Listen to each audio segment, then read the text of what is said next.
ये कहानी जैक नाम के एक ऐसे लड़के की है जिसकी जिंदगी में इतनी तकलीफें आती है कि उसे अपनी एक काल्पनिक दुनिया बनानी पड़ती है जिसे वो सच समझना शुरू कर देता है और वो कभी उस दुनिया से लौट कर नहीं आना चाहता क्योंकि सच्चाई की दुनिया में उसके पास अब कुछ नहीं बचा। Bollywood silver screen presenting मैरोबोन।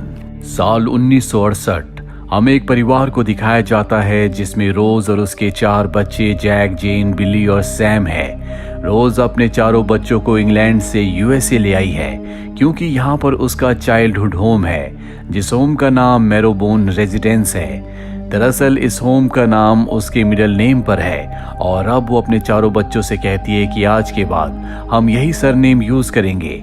हमारा जो भी पिछला सरनेम था हम उसे हमेशा के लिए भूल जाएंगे और ना ही अपनी पास्ट की जिंदगी के बारे में कुछ याद करेंगे। रोज की बातों से समझ में आ जाता है कि अतीत में इन सब के साथ कुछ न कुछ गलत हुआ है। इनके पास जो इनकी अतीत की यादें हैं ये उन सब को भूल जाना चाहते हैं। अब इन चारों बच्चों की यहीं एक लोकल लड़की से दोस्ती होती है जिसका नाम एली है। एली ने आसपास की बहुत सी जगहें दिखाती है, वो इन्हें बीच पर भी ले जाती है। पर एक दिन रोज की तबीयत बहुत ज्यादा खराब हो जाती है। उसके पास उसका बड़ा बेटा जैक होता है। वो जैक से कहती है कि मुझसे वादा करो कि तुम हमेशा अपने भाई बहनों का ध्यान रखोगे। जैक कहता है कि मैं वादा करता हूँ। इसके बाद एली एक लेटर की तरफ इशारा करती है। जैक उस लेटर को लेने जाता और ठीक उसी वक्त उसकी मॉम रोज की मृत्यु हो जाती है। अब जैक उस लेटर को पढ़ता है जिसमें उसकी मॉम रोज ने लिखा होता है कि जब तक तुम 21 साल के ना हो जाओ मेरी मृत्यु के बारे में कभी किसी को मत बताना। मेरी मृत्यु को एक राज ही रहने देना क्योंकि यूएसए में एक रूल है, जब तक घर में कोई 21 साल का ना हो जाए वो अपने भाई बहनों का या अपने छोटों का गार्डियन नहीं बन सकता। और क्योंकि इस परिवार में कोई भी 21 साल का नहीं है इसीलिए तुम सबको अलग अलग ऑर्फनेज में भेज दिया जाएगा।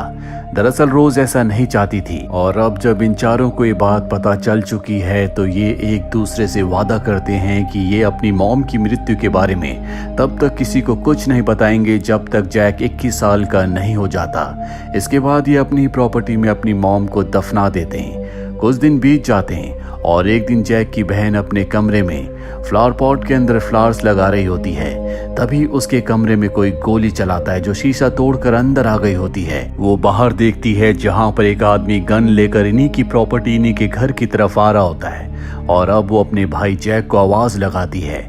इसके बाद हमें 6 महीने बाद का वक्त दिखाया जाता है जहां पर ये चारों के चारों भाई बहन इसी घर में रहते हैं। लेकिन जैक का जो छोटा भाई होता है उसे घर के अंदर बहुत डर लगता है। कई बार वो शीशे में अजीब अजीब सी आकृतियां देखता है, इसीलिए इन्होंने घर के सभी शीशों को ढक दिया होता है। अपनी मॉम की मृत्यु की बात छुपाने के लिए तय करते हैं कि जैक ही सिर्फ घर से बाहर जाएगा। जैक घर का सामान लेने बाहर जाता है। कई बार वो जानबूझकर अपनी मॉम की दवाएं भी ले आता है ताकि सबको यकीन हो जाए कि उसकी मॉम जिंदा है जिनकी तबीयत बहुत ज्यादा खराब है, इसीलिए वो घर से बाहर नहीं आती। अब जैक एक लाइब्रेरी में जाता है जहां पर एली काम करती है। दरअसल अब जैक और एली एक दूसरे को बहुत पसंद करते हैं और एक दिन जैक जब लाइब्रेरी में होता है तभी वहां पर एक लॉयर आता है जो जैक को देखकर कहता है कि तुम्हारी मॉम ने घर को अपने नाम ट्रांसफर करने के लिए एप्लीकेशन दी थी। मैंने सारा प्रोसेस कर लिया है। कल मैं तुम्हारे घर पर आऊंगा। तुम्हें $200 की फीस देनी होगी। साथ ही मुझे तुम्हारी मॉम के सिग्नेचर लेने, जिसके बाद वो घर तुम्हारी मॉम के नाम हो जाएगा।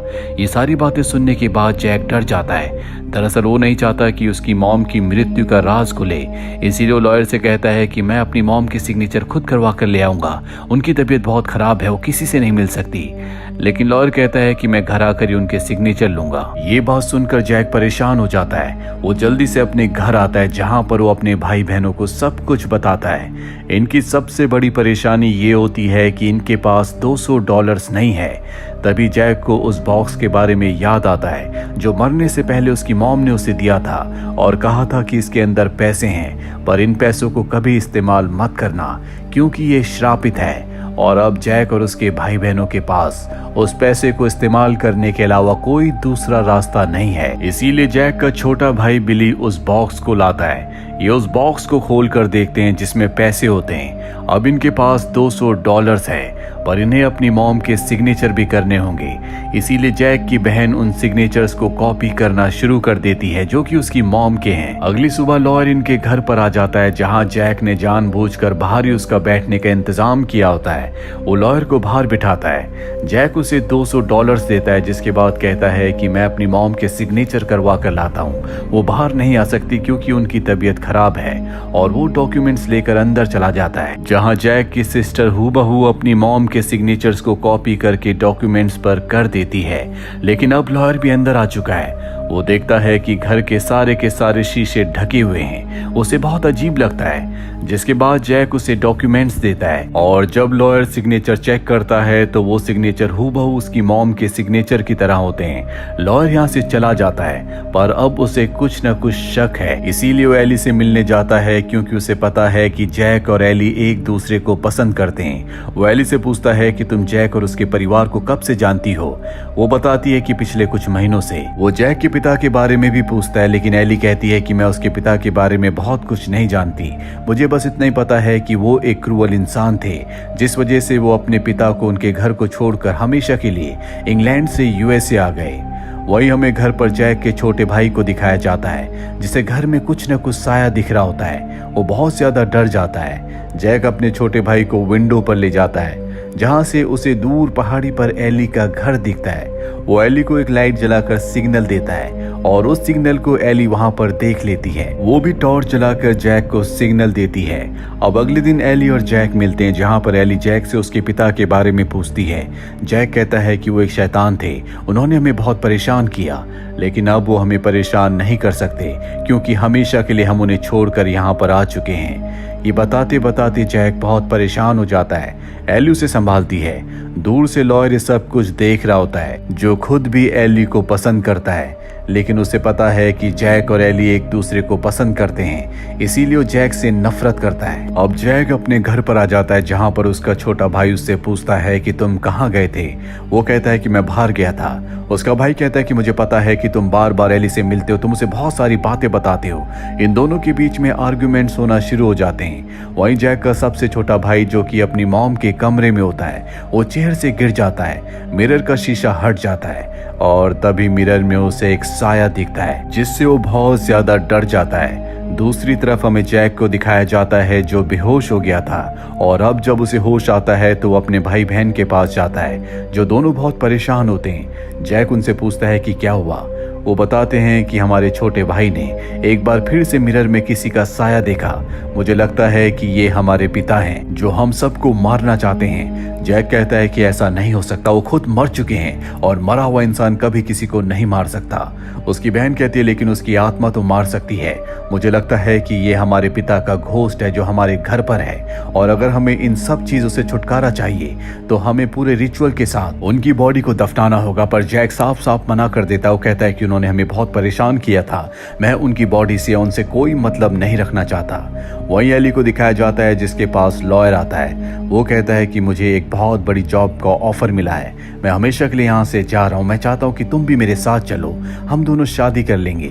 पर एली उसे मना कर देती है, क्योंकि वो जैक को पसंद करती है। इसके बाद लॉयर उसे न्यूज़पेपर की कुछ कटिंग्स देता है, और कहता है कि जैक के पिता की न्यूज़ है, वो एक शैतान थे जिन्होंने अपने बच्चों को अब्यूज किया था, जिसके बाद उन्हें जेल हो गई थी, पर कुछ वक्त पहले वो जेल से भाग चुके हैं। ये सब जानने के बाद उसे कुछ समझ नहीं आता, क्योंकि जैक ने उसे कहा था कि उसके पिता की मृत्यु हो चुकी है। वहीं हमें जैक के घर पर दिखाया जाता है, जहां उसकी बहन को एटिक से कुछ आवाजें आती हैं, और अब वो धीरे धीरे एटिक की तरफ बढ़ना शुरू कर देती है। तभी वहां पर एक रकून आता है, जिसे एटिक से कोई अंदर खींच लेता है, जो देखकर वो डर जाती है। इसका मतलब है कि एटिक के अंदर कोई ना कोई है। वहीं दूसरी तरफ लॉयर को उस फर्म का कॉल आता है, जो उसे जॉब ऑफर कर रही थी। वो कहती है कि अब हमें कोई भी एम्प्लॉय की जरूरत नहीं है, हमें एक पार्टनर की जरूरत है। अगर तुम हमारी कंपनी के पार्टनर बनना चाहते हो तो $5000 में तुम हमारी कंपनी के 10% शेयर्स खरीद के कंपनी के 10% पार्टनर बन सकते हो। ये बात सुनकर लॉयर को बहुत खुशी होती है, लेकिन उसके पास $5000 नहीं है। ये 1968 में एक बहुत बड़ी रकम है। इस वक्त किसी के पास भी $5000 होना बहुत बड़ी बात है। है। तभी वो देखता है कि जमीन पर न्यूज़पेपर पड़ा है जिस पर जैक के पिता की न्यूज है, जिस न्यूज में लिखा होता है कि जैक के पिता की प्रॉपर्टी में से 10,000 पाउंड्स गायब थे और अब लॉयर समझ जाता है कि हो ना हो ये पैसे जैक और उसके परिवार के पास हैं जो अपने पिता की प्रॉपर्टी से 10,000 पाउंड चुरा कर ले आए थे। वो जैक से मिलता और उसे ब्लैकमेल करता है। वो कहता है कि मुझे पता है कि वो पैसे तुम्हारे पास हैं, उसमें से $5,000 मुझे दे दो, मैं किसी को कुछ नहीं बताऊंगा। जैक ये बातें सुनकर परेशान हो जाता है। दरअसल जो बॉक्स उसकी मॉम ने दिया था और कहा था कि ये श्रापित बॉक्स है, उस बॉक्स के अंदर वही 10,000 पाउंड्स थे जो ये अपने पिता के घर से ले आए थे। दरअसल जैक के पिता एक हैवान थे जिन्होंने अपनी ही बेटी के साथ जबरदस्ती की। जैक ने जज के सामने गवाही दी जिसके बाद उसके पिता को जेल हो गई और उसके पिता हमेशा अपने बच्चों से बदला लेना चाहते थे। और अब जैक ने उस बॉक्स को जिसके अंदर उस श्रापित पैसे हैं उसे चिमनी के अंदर डाल दिया था, क्योंकि जब से उसने उस बॉक्स के अंदर से $200 इस्तेमाल किए थे तब से उसकी जिंदगी में सब कुछ खराब हो रहा होता है। जैक का भाई ये जान जाता है और वो उस चिमनी के अंदर जाता है जो कि एटिक का एक दूसरा रास्ता है। वो एटिक के अंदर पहुंच जाता है जहां उसे वो श्रापित पैसों वाला बॉक्स मिल जाता है, पर तभी एक आदमी उसके ऊपर हमला करता है। किसी तरह से जैक का भाई अपनी जान बचाकर वहां से बाहर निकल कर आ जाता है। वहीं हमें जैक को दिखाया जाता है जो बेहोश होता है। जब उसे होश आता है तो उसके सामने उसका भाई आता है जो कि घायल है। वो कहता है कि एटिक में हमारे पिता भी जिंदा है, वो किसी तरह से सरवाइव कर गए। उन्होंने वहां पर बारिश का पानी पिया, साथ ही चूहों और रकून को खाया, जिस वजह से वो अपनी जान बचाने में कामयाब हो गए। ये सारी बातें जानकर जैक बहुत परेशान हो जाता है। रात को एक बार फिर से वो टॉर्च से एली को इशारा करता है। दरअसल ये इशारा होता है कि अगले दिन ये खास जगह में मिलेंगे जहां पर ये हमेशा मिलते हैं। एली उस जगह पर आ जाती है लेकिन वहां पर जैक नहीं होता। वहां पर उसे एक डायरी मिलती है जो कि जैक की होती है। जैक ने इसमें अपनी राइटिंग में बहुत कुछ लिखा होता है और अब यहाँ पर एली को पता चलता है कि जैक के पिता एक शैतान थे जो उन पर बहुत जुल्म किया करते थे। उन्होंने अपनी बेटी के साथ गलत काम किया और जैक ने जज के सामने गवाही दी जिसके बाद उसके पिता को जेल हो गई। ये सब अपने पिता से बहुत डरते थे क्योंकि वो साइको थे, इसीलिए सब के सब इंग्लैंड से यूएसए आ गए। पर एक दिन उसके पिता जेल से भाग गए और जेल से भागने के बाद वो अपने परिवार को यानी कि अपनी पत्नी और बच्चों को ढूंढकर मारना चाहते थे। पर तब तक जैक की मॉम की मृत्यु हो गई थी। आपको पल याद होगा जब जैक की बहन फ्लावर पॉट के अंदर फ्लावर्स लगा रही थी और तभी किसी ने उसके कमरे में गोली चलाई थी, जिसके बाद उसने जैक को आवाज लगाई थी। दरअसल गोली चलाने वाला और कोई नहीं बल्कि इन्हीं का पिता था, जिसे देखकर जैक की बहन बहुत ज्यादा डर गई थी। जैक ने अपने तीनों भाई बहनों को अपने पिता से बचाने के लिए एटिक में बंद कर दिया गया था, जिसके बाद वो श्रापित बॉक्स लेकर अपने पिता के पास गया था क्योंकि उसे पता था कि उसके पिता अपने पैसे वापस लेने के लिए आए हैं। लेकिन वहां पहुंचकर उसके पिता ने उसके ऊपर हमला कर दिया, उसे बहुत बुरी तरह से मारा। जैक कहता है कि मेरे भाई बहनों को कुछ मत करना, पर उसके पिता एक शैतान है। वो जैक को ऊपर से नीचे फेंक देते हैं जिससे वो बेहोश हो जाता है। कुछ देर के बाद जैक को जब होश आता है तो वो एटिक में अपने भाई बहनों को देखने के लिए जाता है, पर तब तक उसके पिता ने अपने तीनों बच्चों को मार दिया था। ये सदमा जैक बर्दाश्त नहीं कर पाता, वो इस रियलिटी को एक्सेप्ट करने के लिए तैयार ही नहीं होता और इतने बड़े हादसे के बाद उसे मल्टीपल पर्सनैलिटी डिसऑर्डर हो जाता है, जिस वजह से वो अपने भाई बहनों को अपनी आंखों के आगे देखना शुरू कर देता है। साथ ही वो उनकी आवाजें भी निकालने लगता है। वो खुद ही सवाल पूछता और खुद ही अपने भाई बहनों की आवाज में जवाब देता है। इसीलिए उसने घर के सभी शीशों को कवर कर दिया था, क्योंकि जब वो अपने भाई बहनों की आवाज में जवाब देता था उस वक्त वो अगर अपने आप को शीशे में देख लेता तो उसका पूरा भ्रम टूट जाता। इसीलिए अपने आप को भ्रमित रखने के लिए, सच्चाई से अपने आप को दूर रखने के लिए और इस बात पर यकीन ना करने के लिए कि उसके भाई बहन अब इस दुनिया में नहीं रहे, वो हमेशा शीशों को कवर करके रखता था। साथ ही उसके पिता ने जब उसके भाई बहनों को मारा तो उसने अपने पिता के ऊपर हमला करके उन्हें भी एटिक में बंद कर दिया था और बाहर से दीवार चिंदी थी ताकि उसके पिता वहीं पर मारे जाए। इसीलिए वो हमेशा कहता था कि उसके पिता अब जिंदा नहीं है, लेकिन उसके पिता वहां पर बारिश का पानी पीकर चूहे और रकून को खाकर जिंदा रहे। एली को अब सब कुछ सच पता चल जाता, उसकी आंखों में आंसू आ जाते हैं। वो समझ जाती है कि जैक ने क्या क्या बर्दाश्त किया है। वो उसके भाई बहनों को भी जानती थी, लेकिन पिछले 6 महीनों से वो कभी उसके भाई बहनों से नहीं मिली थी। दरअसल हमेशा जैक ही बाहर जाता था क्योंकि उसके भाई बहन थे ही नहीं। जब भी हमें जैक के भाई बहनों को दिखाया गया तो कहानी को हमें जैक की आंखों से दिखाया गया था, जिस वजह से हमें ऐसा लगता है कि जैक के भाई बहन जिंदा है। वही लॉयर को दिखाया जाता है जो अपने पैसे लेने के लिए जैक के घर पहुंच जाता है और सबसे पहले ऊपर जाता है, जहां वो देखता है कि एटिक के बाहर किसी ने दीवार चिन्ह रखी है। उसे लगता है कि एटिक के अंदर जैक और उसके परिवार ने 10,000 पाउंड छुपा रखे हैं जो वो अपने पिता के घर से उठाकर ले आए थे, और अब वो उस दीवार को तोड़कर अंदर जाता है। और अंदर जाने के बाद उसकी आंखें फटी की फटी रह जाती है, क्योंकि वहां पर जैक के तीनों भाई बहनों की डेड बॉडीज होती हैं, जो देखकर वो हैरान रह जाता। उसे कुछ समझ नहीं आता। अब एली भी जैक से मिलने उसके घर आ जाती है। वो देखती है कि जैक की हालत बहुत ज्यादा खराब है। वो आवाज बदल बदल कर अपने आप से ही बातें कर रहा है। जैक को समझाने की कोशिश करती है, लेकिन जैक उसे कहता है कि तुम यहाँ से चली जाओ। और तभी उसे एटिक से लॉयर के चिल्लाने की आवाज आती है। वो भागकर ऊपर एटिक में जाती है, जहाँ पर वो देखती है कि लॉयर अपनी जिंदगी की आखिरी सांसें ले रहा है। वो लॉयर से पूछती है कि ये सब किसने किया। वो दरवाजे की तरफ इशारा करता है और तभी हम दरवाजे के पीछे देखते हैं जहां पर जैक का पिता होता है, जो अब उसे मारने के लिए उसकी तरफ बढ़ रहा है। वो जैक को आवाज लगाती है ताकि जैक उसकी मदद करने के लिए आए, लेकिन जैक को एटिक में आने में बहुत डर लगता है, क्योंकि उसे पता है कि उसके पिता वहां पर है पर उसके छोटे भाई को नहीं। इसीलिए अपने छोटे भाई की पर्सनैलिटी में आ जाता है। साथ ही एली को भी एहसास हो जाता है कि शायद जैक अपनी पर्सनैलिटी में नहीं है, इसीलिए वो उसके भाई का नाम पुकारती है। और अब जैक, जो कि अपने भाई की पर्सनैलिटी में है, वो गन लेकर ऊपर आ जाता है और इससे पहले कि उसके पिता एली के ऊपर हमला करके उसे मार दे, वो अपने पिता को मार देता है। अब हमें कुछ वक्त बाद का समय दिखाया जाता है, जहां पर जैक का ध्यान एली रखती है। जैक को साइकेट्रिक हॉस्पिटल से डिस्चार्ज कर दिया गया है, लेकिन अब भी डॉक्टर एली को दवा देते हैं और कहते हैं कि ये दवा जैक को जरूर देना, तभी वो रियल वर्ल्ड में रह पाएगा, नहीं तो हमेशा उसे ऐसा ही लगेगा कि उसके भाई बहन अब भी जिंदा है। एली जानती है कि जैक अपने भाई बहनों से बहुत प्यार करता है, वो उनके बिना नहीं रह सकता, इसीलिए एली कभी उसे वो दवा नहीं देती।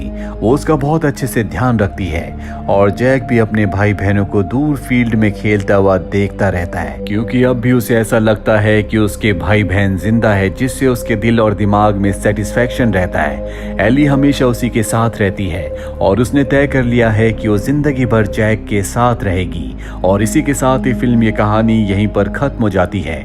उम्मीद करते हैं कि ये कहानी आपको पसंद आई होगी।